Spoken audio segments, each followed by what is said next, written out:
Here's the front end. Let's take it apart and go over it.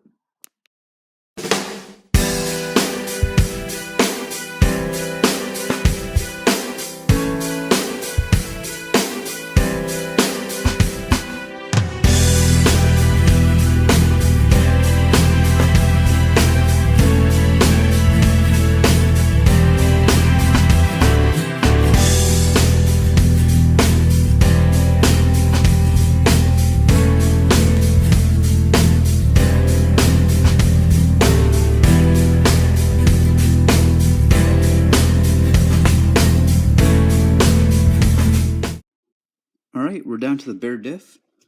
Let's see what it sounds like. Not too bad. I can feel a freeze spot around here, and then it gets tighter, but not bad. Let's take these 4 screws out, and we'll pop the cover off, and let's see what's inside. Alright, these 4 screws have been taken out. Now let's see what's beneath the cover.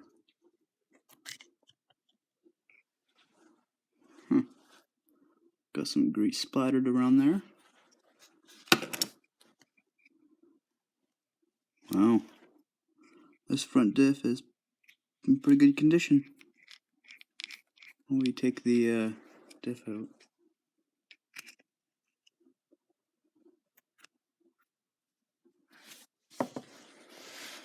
Huh. Wow. Pretty not bad.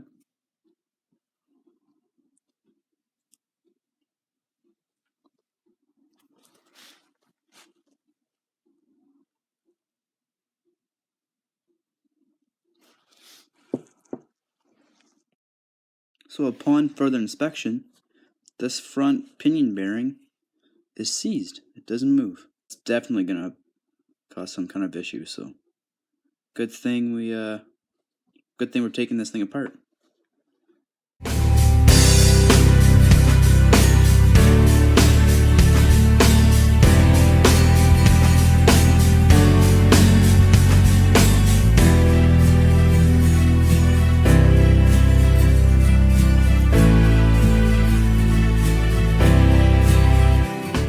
Alright guys, this project was going so well again, it was going so peachy, but I think I ran into another issue again. Well, I know I ran into another issue again.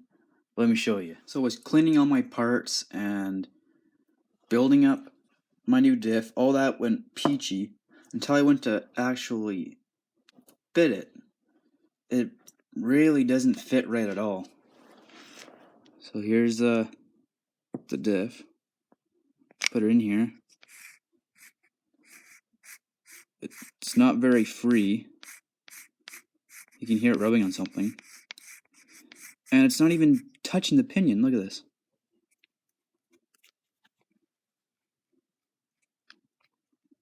The diff has to go this way a lot. And if you look closely, it's like pretty well touching right there. And you guys are probably going to be thinking, well, or some of you might be thinking, well, why don't you grind the case a little bit? Well, I got smart, and I did that already. Don't be like me, this was stupid. See that? I ground down the case. Still doesn't fit, so I just like pretty much butchered my case, and it still doesn't fit. Here is the outer case.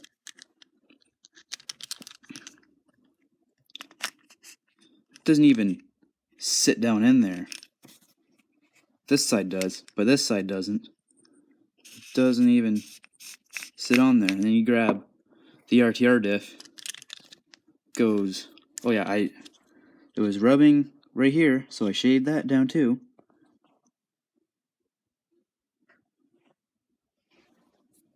So let's see. Look how nice this spins in here.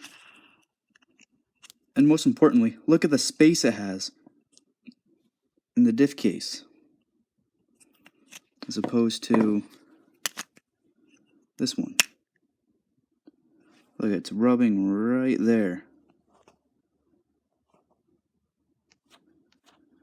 So upon further research, I researched this. I bought diffs from a Losi 8XE. And apparently, the only thing that they changed in the diffs from the X opposed to 4.0 and downward is the ring gear is made slightly different, which would make sense because it's in a different case. So I'm thinking that if I buy like a 4.0 ring gear, it will fix it. So anyway, that's all I got for now. This project's probably going to be on another temporary delay, and I'm probably going to have to spend more money, but what are you going to do?